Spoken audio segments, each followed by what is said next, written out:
I've missed you guys so much. Been the pastor here for 2 years now, and you missed 2 Sundays in a row, and I started getting nervous that no one remembered who I was. So thank you so much for being here. We're in a series today. I don't know if you guys know this. We're kicking off a series. Did you know that life is all about relationships? Think about it for a second. Everything we do, relationships are involved in just about every aspect of what we do. Family, that's pretty easy, right? Whether it's a good relationship or a bad relationship, family is about relationships. Friendships, relationships. Work is about relationships. You may say, no, I work at home. I'm a stay-at-home mom. Guess what? You have relationship struggles, right? You're a stay-at-home mom. If your life is perfect, then, oh, man, that's a tough job to have, right? We have relationships in everything that we do. You say, well, I work for myself. Well, somebody might pay you. You may pay somebody. You have to deal with people in some way. Either you're selling a product to folks or you're getting a product to do what you need to do. At worst, you're at least dealing with the IRS, okay? So everything we do in life is about relationships. Think about going to the grocery store, relationships. Going out to eat, relationships. Being a neighbor, relationships. Church is about relationships. And we actually we have one of our 5 values at this church is relationships. And we say it this way. Our hope and prayer is that you come in here and strangers become friends and friends become family. That's our hope, is that you might be sitting next to someone that you don't know. And maybe next year you're going to invite them over for Thanksgiving dinner and they can eat some of your pumpkin pie. Pumpkin without the P. Pumpkin pie. Pumpkin pie.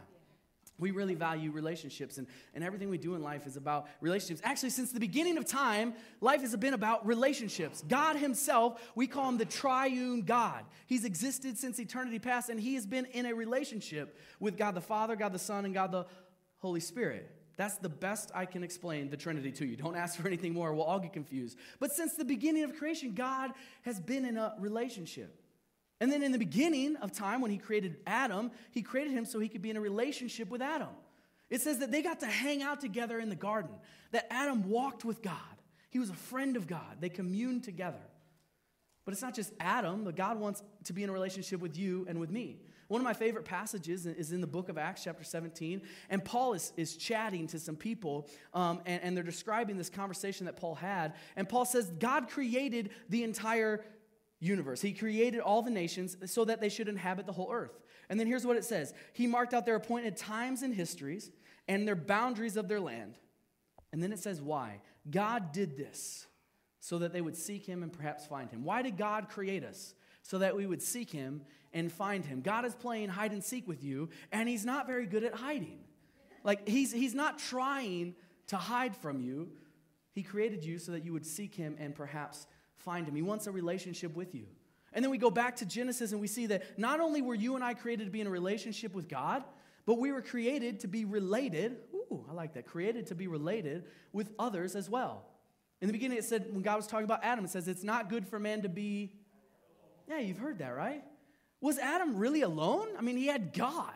Wasn't that good enough? For some reason, God decided that when he put people on this planet, he wanted them to be in relationship with other people as well. It's not good for Adam to be alone, and it's not good for you and me to be alone. We need relationships. I don't care if you're the biggest introvert on the planet. You and I both need people in our life to help us. We need relationships. So we're starting a series today called Life is Relationships. The rest is just details. The rest is details. And we hope to help you find and develop and understand what healthy, godly relationships look like in your life, because relationships matter. Relationships are extremely important. Think of it this way. You could have just won the lottery, or maybe just got a brand new job. I mean, you've been promoted beyond what you ever thought you'd be promoted. The money is coming in just right. I mean, you're finally able to fill your pockets with Taco Bell gift cards. I mean, this is exactly what you dreamed of since you were a child. Right? You got the house you've always wanted. You driving that car and that other car and maybe a third car. You got everything that you think you need in life. But if your marriage is struggling, it's not going to be easy, right?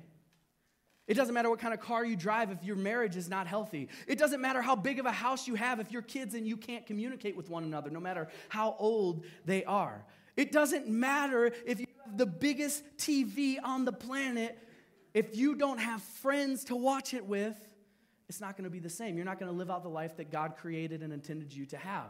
But the opposite is true. You could be going through one of the most difficult health crises of your life. You could be going through one of the most difficult seasons of your life where everything seems to be falling apart. But if you have the right friends, if your family is with you, if your marriage is healthy, you can make it through a lot. Which is why often when we first get married, we say we're living on love, right? We ain't got no money, but we're living on love, and it'll last for a while. It'll last forever. It'll last forever. Talk through that thing. So this is why I think this is so important. I don't know if you know this about me, if you haven't been here a long time. I'm a people person. I love people. And so we're talking about this relationship, and I was like, man, we're talking about relationships for the next few weeks. I'm so pumped because I just love this. This is like everything I want to talk about is people because I think people are super cool. And some of you are sitting here going, how many weeks are we talking about people? A lot. I'm just kidding. There's so many different kinds of relationships we're going to go through, and today we're going to start with friendships. Everybody say friendship. Friendship. Life is all about relationships, and relationships matter. And today we're going to discuss friendships and what that looks like and what the Bible has to say. Check out Proverbs 13:20. It says this. Proverbs is one of my favorite Old Testament books because it's all these little tweets of wisdom. We did a series called #Wisdom once because I think the book of Proverbs was the original Twitter feed. I really think that's where it all started. It's these little snapshots, these little tiny tweets of awesome, impactful wisdom. And they'll talk about wisdom, they'll talk about friendships, and then they'll go talk about marriage, and then they'll go talk about something. It's just crazy. But in Proverbs 13, he says this, walk with the wise and become wise. But associate with fools and you get in trouble. Oftentimes in the Bible, they talk about life as a journey. And so it says when you're walking through life as a journey, if you're walking with wise people, guess what? You'll become wise. Wisdom is contagious. It will rub off on you. This is great news. Surround yourself with wise people and you become wise. You know the problem though? Not only is wisdom contagious, so is foolishness. Foolishness. You surround yourself with the wrong kinds of people, it rubs off and you'll get into trouble. So we need to be careful who we choose to be our friends. Now, I want to discuss friends as different levels. I think there's different levels of friendships. I'll call them circles, if you will. And I like to think of the large circle like this is Facebook-level friendship. All right, go with me for a moment. Facebook-level friendship. On Facebook, I have over 1,000 friends. Yeah, you know how that happens? If you ask to be my friend, I say yes. Pretty simple. Do I know you? I don't care. You know, you asked to be my friend? I say yes. My wife, when she had Facebook, was not like this. Like they had to pass like a 16-page test to be her Facebook friend. But for me, and for most of you, Facebook level friendship, it's better described as acquaintance, right? They do a whole lot of talking, but I don't have to do a whole lot of listening. It's called scroll, right? It's keep on moving. Facebook people in my life, friends, they can say as much as they want, but they don't have to have an impact or an influence in what I do or what I think or what I say. I just scroll right on by. But I think there's a smaller level, so we start with the big circle, thousands of people maybe, but then it gets into maybe what I'll call more of the hundreds, and I'm going to call this level the contact level friendship.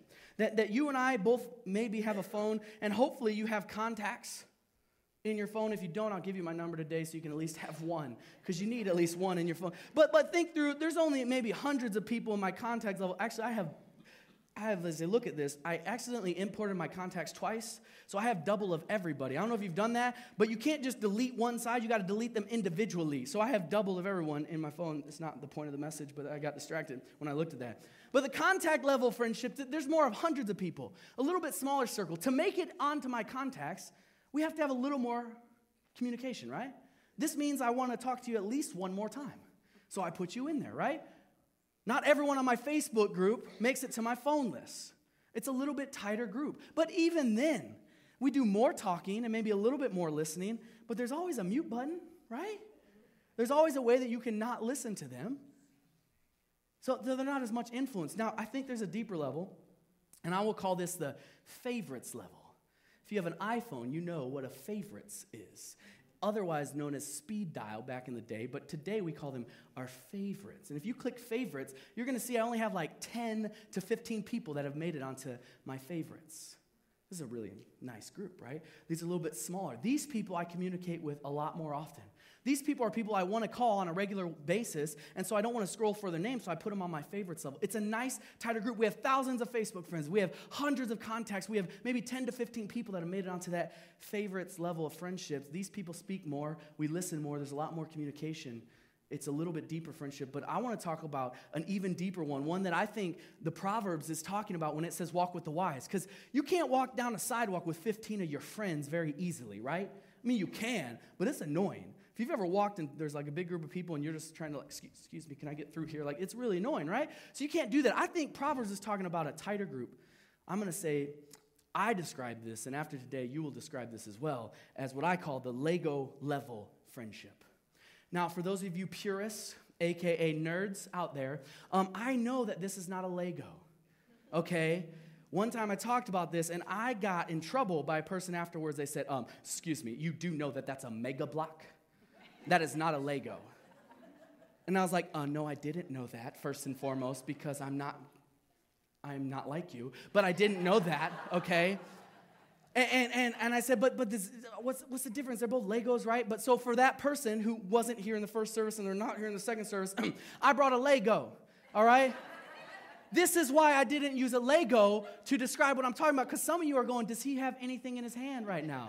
Legos are meant to be stepped on. I mean, that's just what they're for. They're meant to hurt parents and remind them that they have children in the house. But Mega Blocks make more sense because you can see this, right? You can see this. Okay, so for my rest of the day, I'm going to call this a Lego. Don't be offended, okay? It's a Lego. So here's what I learned. I learned as I studied and understand friendships that you and I only have so much capacity for close, deep, real friendships in our life. One person described it in a book once that said that think of a Lego block, that there's only so many spots available on your Lego block. And most of us only have 2 or 3, maybe 4 or 5, sometimes 6 or 7 available spots for those close, deep, real friendships in our life. And so I think when Proverbs is talking about walk with the wise, I think he would tell us today that it's really important that we select these people very carefully. So my wife obviously makes it on my Lego block because she's the greatest person I know. So she gets in there. These people have influence in your life. These people can impact who you are. These people matter, and they do a lot of good in your life. This is a really important group of friends that you put on here. And then obviously I'd put, I put Trent on there. After 2 years, he's finally made it onto my Lego level friendship. He's there, right? These people are really important. And then I might as well add Charlie. No, I don't know why it's pink, but it just happens to be pink. Add Charlie. I'm just kidding. Charlie's not on there yet. We haven't been friends long enough. Pastor Charlie is he wouldn't be there, so we'll say that's somebody else. But anyway, we only have so much room. Here's the issue. If you begin to put anybody and everybody on this, it's going to fill up fast. And you're not going to have the right people in your life. There's another proverb that says, the righteous choose their friends carefully. Walk with the wise, become wise. The righteous choose their friends carefully. In the New Testament, it says this, bad company corrupts good character. So I think it's extremely important that you and I pay attention to who we allow into our close inner circle of life. I'll say it this way. I like to think of it, thinking about walk with the wise, I'll say that who we walk with determines how we walk and where we walk. Who we walk with will determine how we walk and where we walk. The people that we surround ourselves with, the people that have impact and influence our life, the closest people to us will impact the kind of person that we are and the future that we will have. Maybe you've heard it says, show me your friends and I'll show you your future. That is so true and so relevant for us today.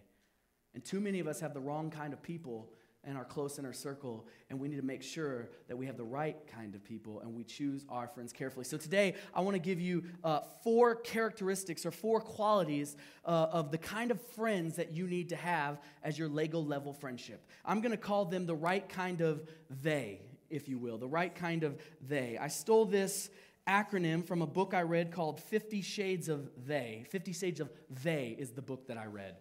They. It's a Christian book, I promise. I promise.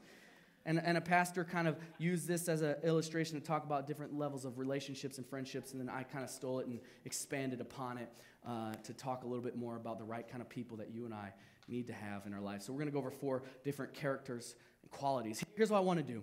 I want you to sit back and relax, and I want you to think of two things. The first thing I want you to think of is I want you to think of who is on your Lego level block.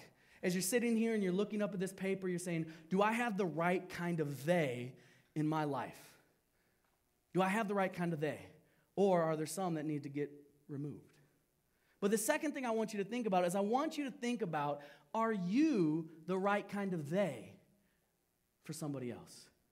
Do these characteristics and qualities, would they describe you? Are other people sitting in the room saying, oh yeah, I want that person on my Lego block? Is that what you call it? Or my Lego? Can I say either? Lego brick. We have a purist in the room, and I like it. No, that's good. Lego brick. It's a mega brick, but we'll call it a Lego brick. Thank you. Lego, I actually like that way better than block. Lego brick. Do you have the right kind of people on your Lego brick? And that's the question I want you to think through. So, do you have the right kind of they? And are you the right kind of they? Those are two things I want you to think about as we walk through. The first thing that your people need to be, say this with me, say tough. Well, that wasn't with me, but that's okay. Say tough. Tough. They got to be tough. And I'm not talking about, like fighting tough. I'm talking about a different kind of tough. I'm going to say it in two ways. That the people that are closest to you in your life, they need to, first of all, they need to be with you during the tough times. They are with you during tough times. Proverbs 17:17 says, a friend is always loyal, and a brother is born to help in time of need. Or if you look at Proverbs 18, he says it a similar way. He says, here are friends who destroy each other, but a real friend is one that sticks closer than a brother. One that sticks closer than a brother. I don't know if you know this, but life isn't always easy. Have any of you ever experienced a tough situation in your life? Nope. No, okay, so I didn't say raise your hand, but maybe I should have. I don't know if it was, you didn't understand. Have any of you ever experienced a difficult season of life? Raise your hand. Okay, most of us, right? We've all been through tough times in our life, and it's important that we have people that surround us and help us get through the difficult situations in our life. What the Proverbs is trying to tell us here, what he's saying, there's brothers and there's friends. And the thing about family, for the most part, family will always be with you when you're dealing with a difficult situation. If you're in a really tough situation, family is normally there. It says a brother is born for adversity. For the most part, our family is there. You have to love them, but you don't have to like them. Right? You can't choose your family. You have to love them, but you don't have to like them. What he's saying is different about a friend, that there's a friend that's closer than a brother. How can a friend be closer than a brother? Because friends are people that you choose, and they choose you back. A brother is always there during difficult times, but a friend, a true, real friend, is one who's with you during the good times and the bad times. He's not a fair weather friend. He's a faithful friend. He's faithful.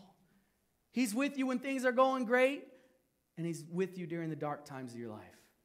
He's a faithful friend, and he's with you during the tough times. This is an important thing that we need to have in our life. You choose them, and they choose you. But not just they're with you during the tough times, but you need friends in your life that are also, at times, tough with you. They're with you during tough times, but at times they are tough with you. Another Proverbs 27 says, as iron sharpens iron, so a friend sharpens a friend. Your close friends need to be able to look you in the eye and say, you're not going to like this, but I got to tell you something. They need to be able to come alongside you and say, I'm seeing something in your life that we need to work on. At times, they can speak to you in a way that maybe hurts. Another proverb says, faithful are the wounds of a friend. Why? Why would it say that? Wounds hurt. But from a friend, the right kind of they in your life, those wounds are faithful. They're not saying it to make you mad or to hurt you. They're saying it to make you better, to make you healthy, to help you. And there are times in your life where you need the right kind of person that can come alongside and say, hey, we got to fix something here. I got to say something you're not going to like. I was just beginning ministry.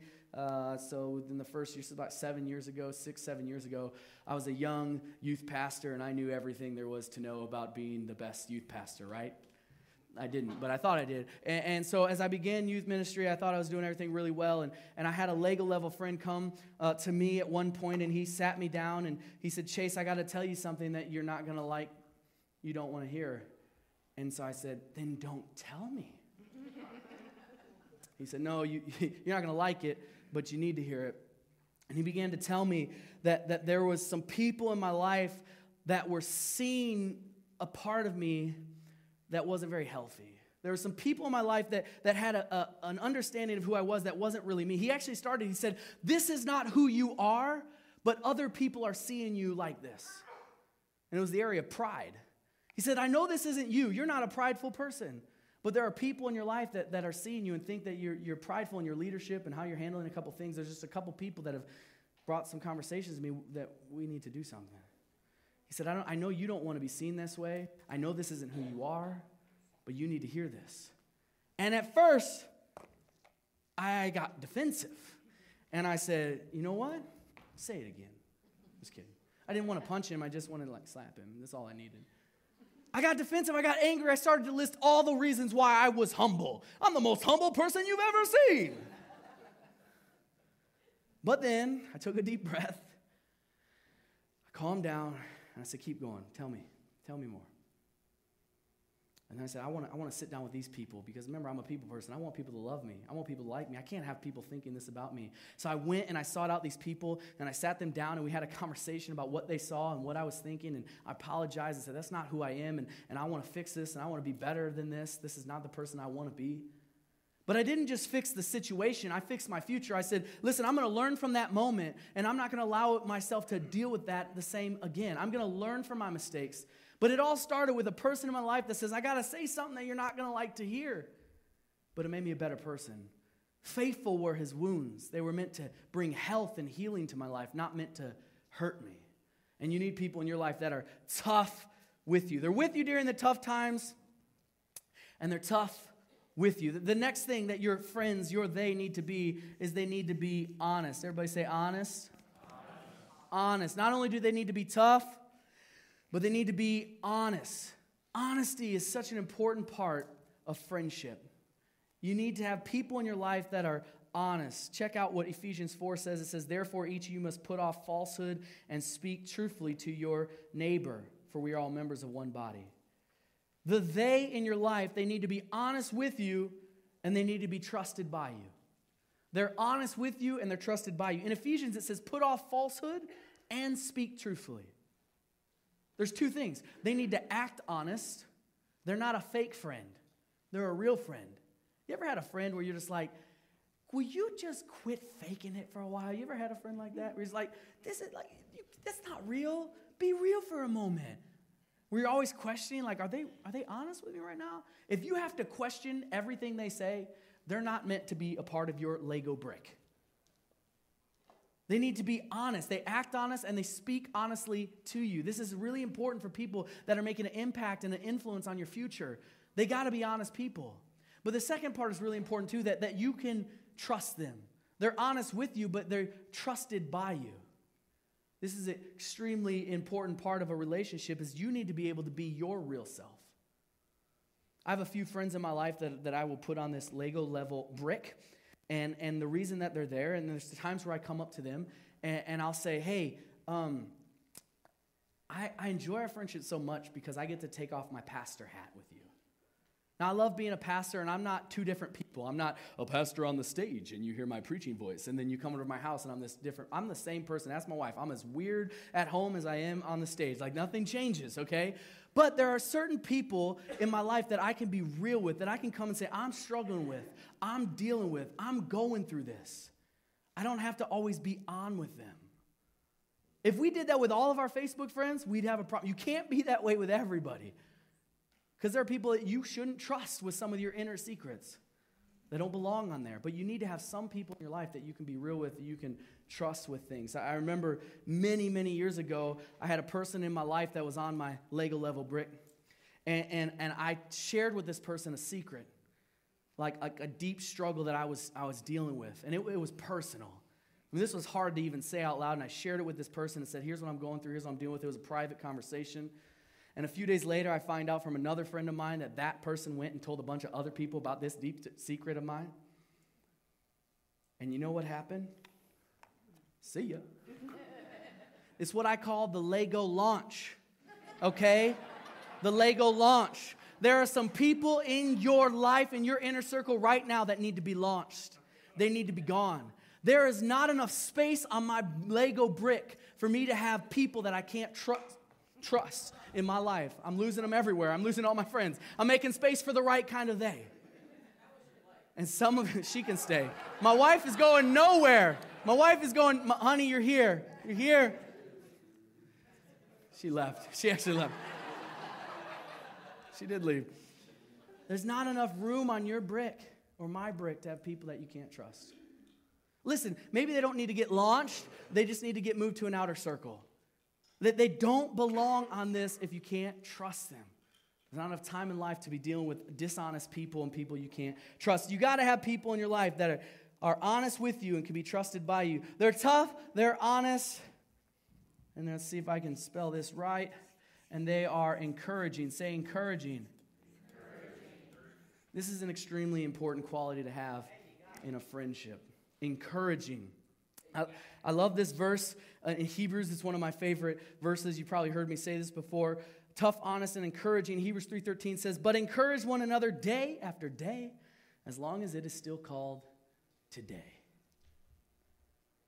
The right kind of they are people that speak life into your life.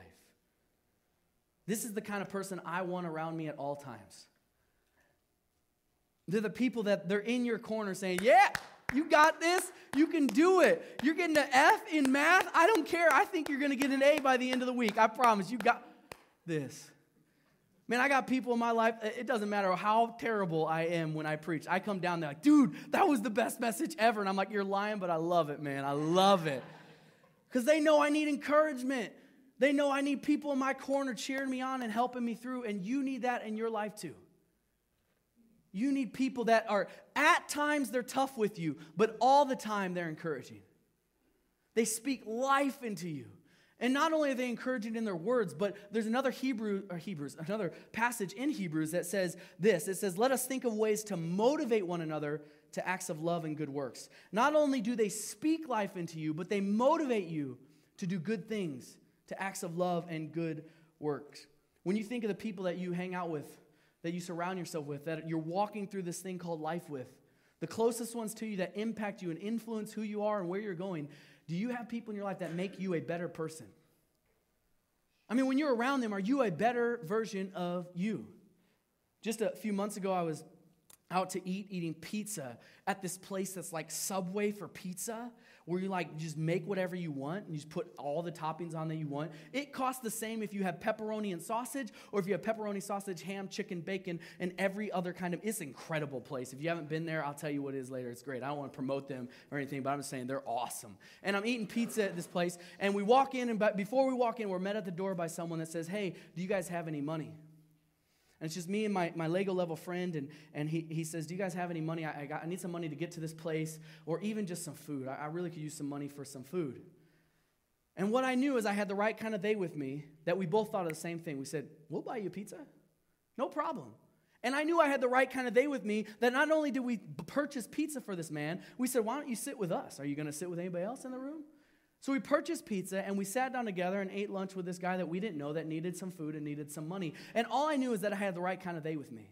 Because here's what happened. When we got in line, it went my friend, and then me, and then this man. And we all order our pizza, and we get up to pay, and my friend turns and he says, do you want me to buy? And I should have said yes. But here's what I said. I literally said this to him. I said, no, I don't want you to steal my blessing. Like, I offered food to this guy. I want the blessing from it. And then I paid, and I was like, we could have shared the blessing. I mean, we could have split that. All right? We could have split it right even. God could have blessed you, could have blessed me. But what I loved about this, I had the right kind of person. He didn't even think twice. He's like, listen, we're going to bless this guy. We're going to help this guy. We're going to give this man food. And he was motivating me to do good works, and I was motivating him to do good things. Like, we make each other better. We're good people. Maybe separately, not so much, but together we improve who we are, and we need people in our life that motivate us to do acts of love and good works. I want to share the last thing here, the most important one. Not only are they tough, honest, encouraging, but they're yielded to God.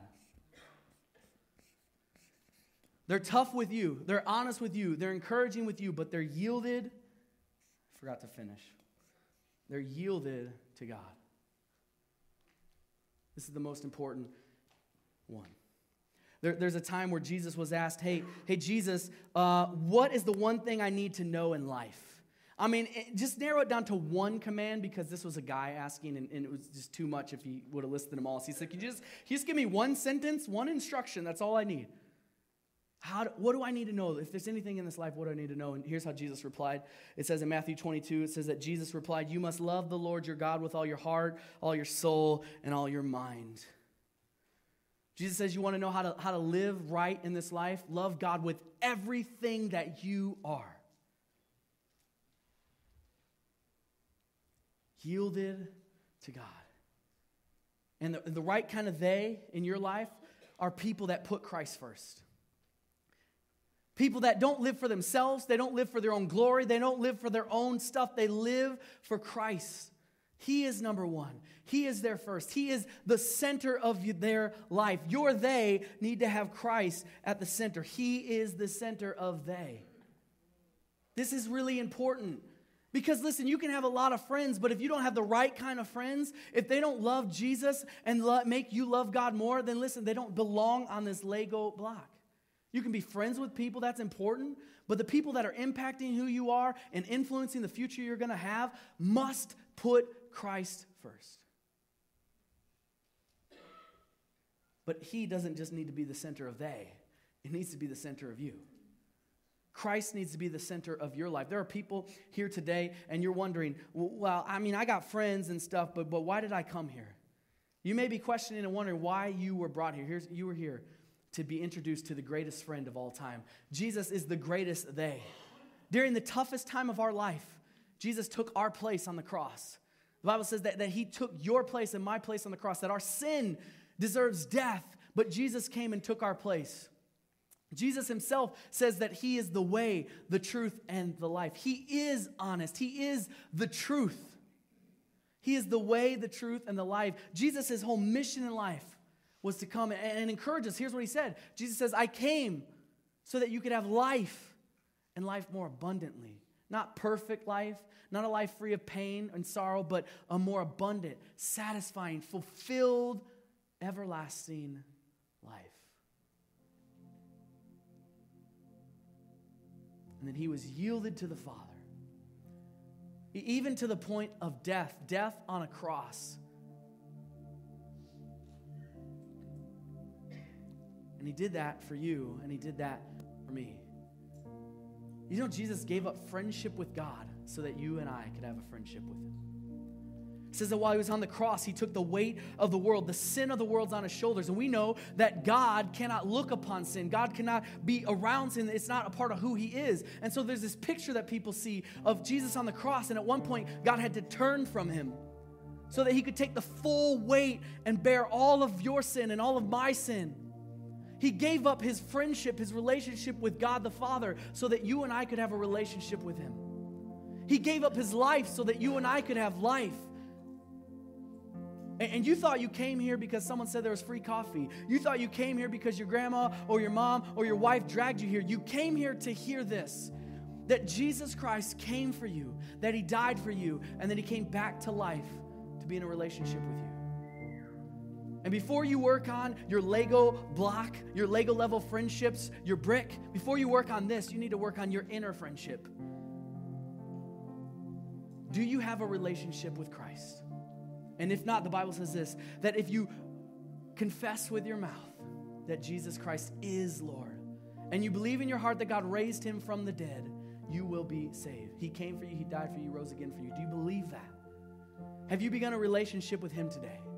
If not, that's what you need to work on. That's what today needs to be about for you. And there are many of us that have, and what you need to worry about, what you need to think about is who is on your brick.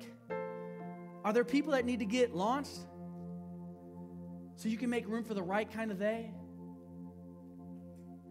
Maybe you're looking at this list and you're saying, man, I got to work on that. I need to be more encouraging. My life, I love God, but is my love for God helping my friends love God more? Am I really encouraging? Am I truly real with people? Am I with them during tough times, or am I brave enough to be tough with them at times? And maybe we can walk out of here today motivated to do one of these things just a little bit better. Do you have the right kind of they? Are they honest, tough, encouraging, and yielded? And is Christ the center of your life? If not, today would be a great day to make that happen. Let's pray. Father, we thank you for who you are.